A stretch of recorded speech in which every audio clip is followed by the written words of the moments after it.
Bom dia, pessoal. Meu nome é Tatiana Marcelo e hoje eu vim aqui para falar para vocês sobre direito do consumidor. Direito do consumidor, amanhã vocês terão pelo menos 2 questões na prova para serem resolvidas, tá? Então hoje aqui a gente vai tentar o quê? Trazer alguma coisa, um palpite, digamos assim, né? Do que pode cair, o que tem maior probabilidade de cair na prova de amanhã, para a gente tentar aí levar essas 2 questões, né, e garantir aí mais uns pontinhos junto com ética lá, que a gente está sempre bem ligado, tá? Então, olhem só, amanhã 2 questões vocês vão ter de direito do consumidor. O que eu trouxe aqui para nós? Primeira coisa, eu trouxe algumas premissas, alguns conceitos que a gente tem que ter até para a hora de ter que chutar na questão. Porque daqui a pouco, olha lá uma questão, nossa, mas eu nunca vi, não li sobre essa matéria, não deu tempo, enfim, vou ter que chutar. Tá? Então, aqui eu trago para vocês algumas premissas para, se vocês forem chutar, vocês conseguem chutar com uma maior precisão, digamos assim. A primeira coisa, então, direito do consumidor. Direito do consumidor está lá na Constituição Federal, então no artigo 5º, direito fundamental. O que nós temos aqui? Que no nosso sistema brasileiro, o direito do consumidor ele é cláusula pétrea. Parece chover no meu olhado falar isso, mas a FGV já pediu questão em que o enunciado era: no direito brasileiro, a defesa do consumidor é 2 pontos e a resposta correta era a cláusula pétrea. E às vezes a gente fica na dúvida, será que é tão fácil assim? E é. Então, tenham isso sempre como premissa. Outra coisa interessante, pessoal, é que o direito do consumidor ele está basicamente no CDC, no Código de Defesa do Consumidor. O próprio edital de vocês traz que vai cair CDC, Código de Defesa do Consumidor. Apesar de agora eles estarem aí com essa função de jurisprudência e o que é entendimento do STJ e tudo mais, que até eu trago também para a gente dar uma olhada. Mas o edital em si, ele diz que cai Código de Defesa do Consumidor e não todo o direito do consumidor. O Código de Defesa do Consumidor está lá na Lei 8.078 de 1990, que vale a pena uma hora vocês darem uma boa lida, que é bem pequenininho, eu trago para vocês verem o tamanho que é, né? Bem pequenininho. E as disposições que ali estão, então, elas são de ordem pública e de interesse social. Isso significa que essas normas, elas são iderrogáveis pelas partes, elas são de aplicação obrigatória, esses conceitos que a gente já viu lá na faculdade, né? Outra coisa, e aqui que é muito importante, é que todo consumidor é presumidamente vulnerável. O código traz lá para nós que todo consumidor é vulnerável, gente. Então, cuidem isso aqui, até para a hora da gente diferenciar essa vulnerabilidade daquela hipossuficiência, que não são sinônimos, e eu até vou trazer para vocês daqui a pouco a hipossuficiência para a gente dar uma distinguida. Então, olhem só, tenham como premissa que todo consumidor, seja ele pobre, bem rico, bem informado, desinformado, como eu trazia aqui como exemplo, pode ser o Eike Batista, o consumidor, ele vai ser vulnerável, porque o código diz que se ele é consumidor, ele é vulnerável. Tá? Então tenham isso como premissa, todo consumidor é vulnerável. O que interessa isso para a hora da gente resolver uma questão, até para a gente chutar uma questão e conseguir ter uma maior chance de acertar? As leis de direito do consumidor, elas em regra trazem uma situação mais favorável ao consumidor, porque ele é vulnerável. A lei presume que ele é vulnerável, então o legislador traz sempre uma situação mais favorável ao consumidor. Então, gente, estatisticamente, as respostas corretas nas questões de direito do consumidor, estatisticamente, são aquelas que trazem uma situação mais favorável para o consumidor. Claro que isso não é algo absoluto, não adianta ir lá e só marcar a alternativa mais favorável, senão não precisava a gente estudar, né? Mas, estatisticamente, as alternativas corretas são aquelas que trazem uma situação mais favorável para o consumidor. Então, tenham sempre isso. Todo consumidor é vulnerável. A lei presume que ele é vulnerável e todo consumidor é. Pode ser até o Eike Batista, o consumidor, vai continuar sendo vulnerável. Agora o Eike Batista está mais ou menos, né? É meio ruim dar exemplo com ele, né? Continua sendo vulnerável. Então pode ser um outro lá mais rico, lá o Roberto Justus, o Silvio Santos, não sei quem tá liderando o ranking agora, né? Mas se ele for consumidor, se ele for lá no mercadinho da esquina e comprar uma bala, ele é vulnerável. O código diz isso, certo?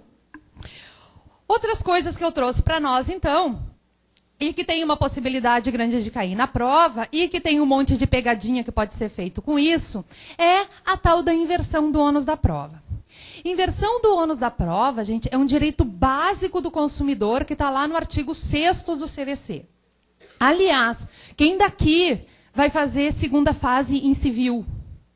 Bastante, né? Então, pessoal, prestem bastante atenção nessa nossa revisão, que vai servir também para a segunda fase, tá? Porque em segunda fase de civil, a FGV tem pedido quase sempre ou questão ou uma peça envolvendo a relação de consumo, e que vocês vão ter que aplicar o conteúdo que a gente está tratando aqui hoje. Então, olhem só. Inversão do ônus da prova é um direito básico do consumidor que está lá no artigo 6º do CDC. O que diz lá no artigo 6º, inciso 8º? Que é direito básico do consumidor a facilitação da defesa de seus direitos, inclusive com a inversão do ônus da prova em seu favor, no processo cível, quando a critério do juiz for verossímil a alegação, ou quando for ele, o consumidor, hipossuficiente segundo as regras ordinárias de experiência. Então, olhem só nesse parágrafo, nesse pequeno parágrafo aí, nós temos vários detalhes que a banca nos traz e faz, inclusive, pegadinhas para a gente, e a gente tem que estar ligadinho nisso aqui. Olhem só, primeira coisa, a inversão do ônus da prova, ela é somente em favor do consumidor. Eu nunca posso inverter o ônus da prova para favorecer o fornecedor. Sempre em favor do consumidor. Inclusive, é uma cláusula abusiva se eu colocar num contrato ali, feito de antemão entre consumidor e fornecedor, é uma cláusula abusiva e nula de pleno direito se eu convencionar que a inversão do ônus da prova pode ser em favor do fornecedor. Jamais pode ser em favor do fornecedor. Sempre em favor do consumidor. Mesmo que o consumidor seja o Eike Batista e o fornecedor seja o coitado do dono do mercadinho lá da esquina. Jamais eu posso inverter o ônus da prova em favor desse fornecedor. Só posso inverter se for em favor do consumidor, certo? Isso aí vocês então tenham em mente. Outra coisa, a inversão do ônus da prova, ela pode ser aplicada de ofício? Isso não está no código, não diz ali nesse único parágrafo, que é o único lugar onde trata de inversão do ônus da prova no código. Não diz.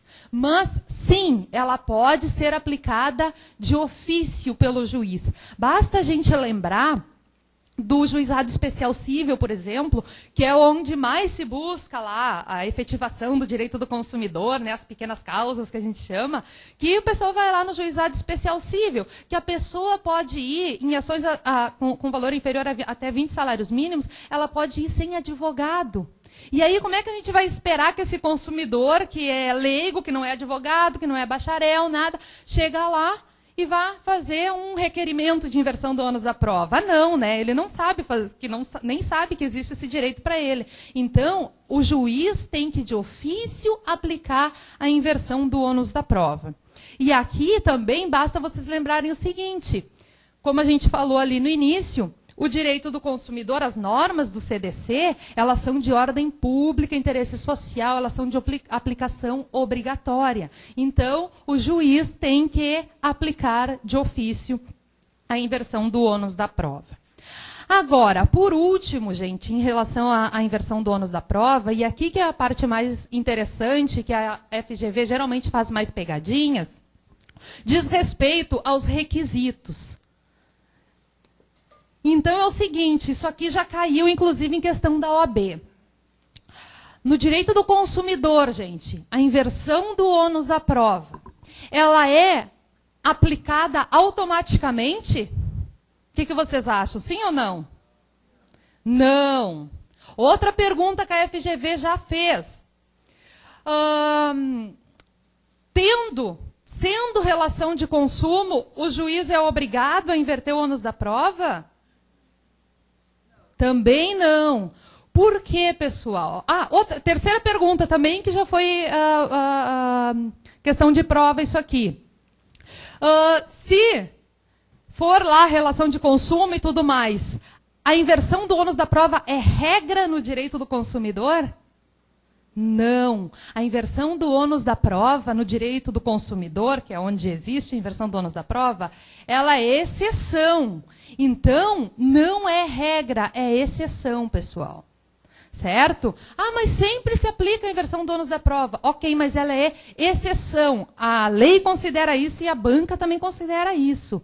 E aí o que acontece? Ela só vai ser aplicada, o juiz vai ser obrigado a aplicar, digamos assim, se eu tiver presentes os requisitos. E aí quais são os requisitos para a inversão do ônus da prova? Aí o próprio inciso 8º me diz quais são os requisitos. Vai ser, então, aplicado a inversão do ônus da prova quando, vejam, não é sempre, né? Quando, a critério do juiz, tá? For verossímil a alegação do consumidor ou quando o consumidor for hipossuficiente. Então, nós temos dois requisitos. Verossimilhança. E um outro requisito que nós temos, que é a hipossuficiência.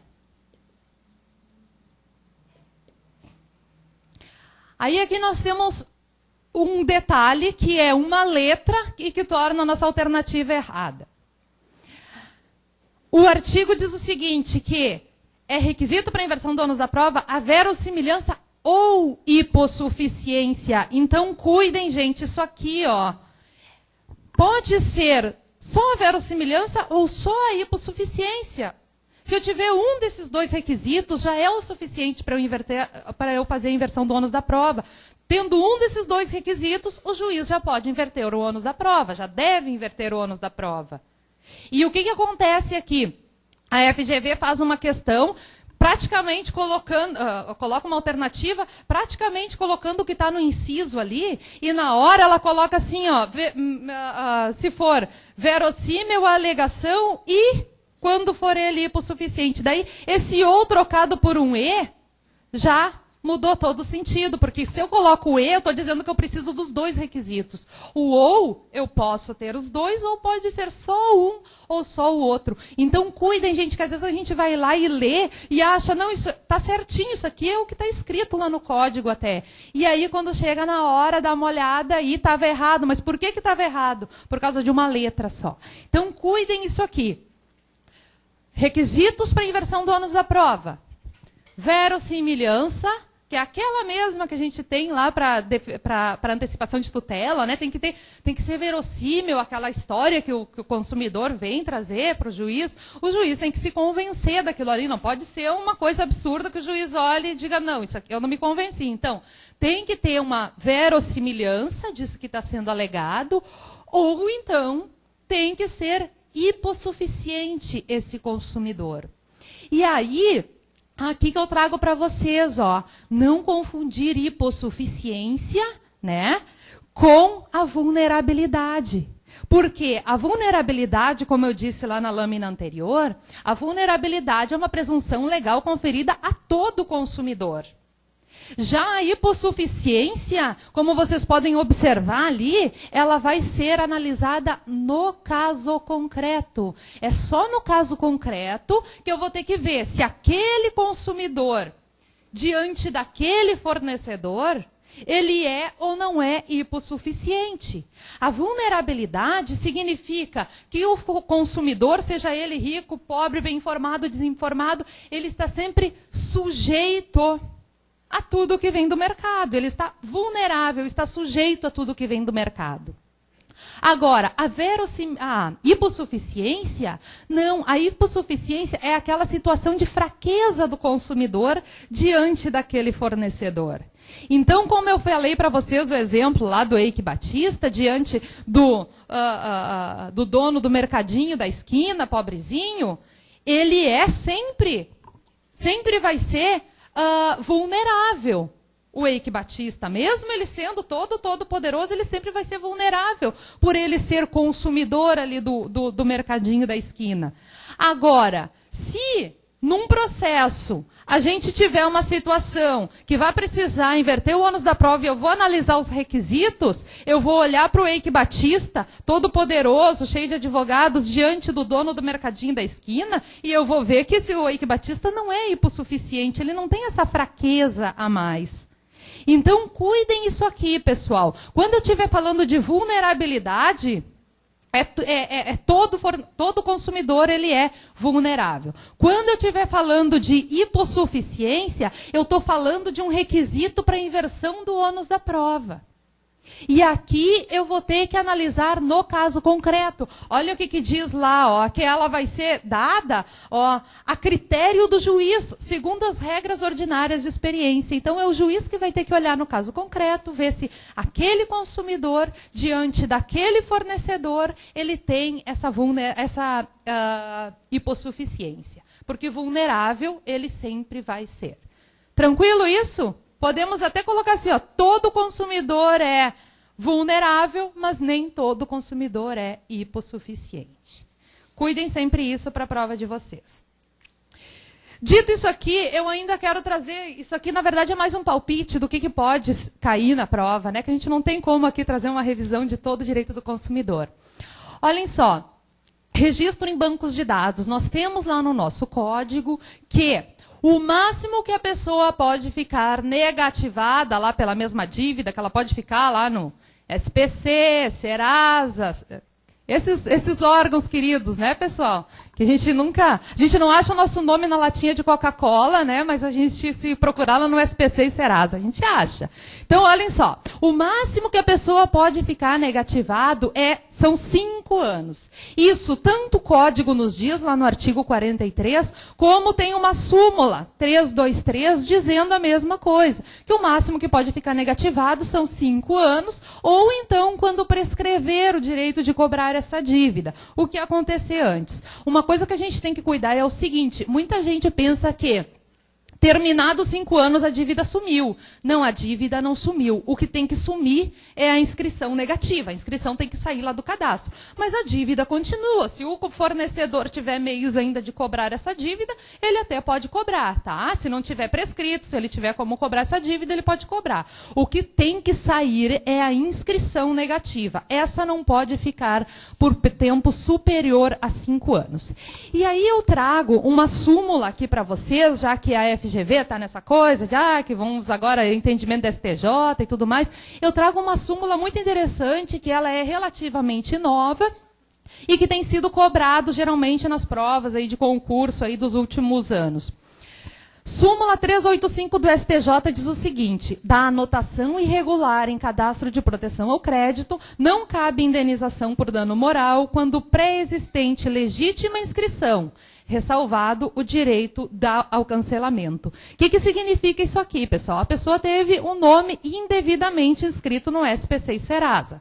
E aí a gente já sabe, o STJ já decidiu que se a pessoa tem um nome colocado indevidamente, ela tem direito à indenização por danos morais, né? Aí o que essa súmula vem dizer? Mas espera aí, não é bem assim. Se a pessoa foi colocada indevidamente no SPC e Serasa, mas ela já estava inscrita por uma questão devida, né? Ela já estava inscrita legitimamente lá por uma outra dívida, digamos assim, aí ela não vai ter direito à indenização por danos morais. Entenderam isso aqui?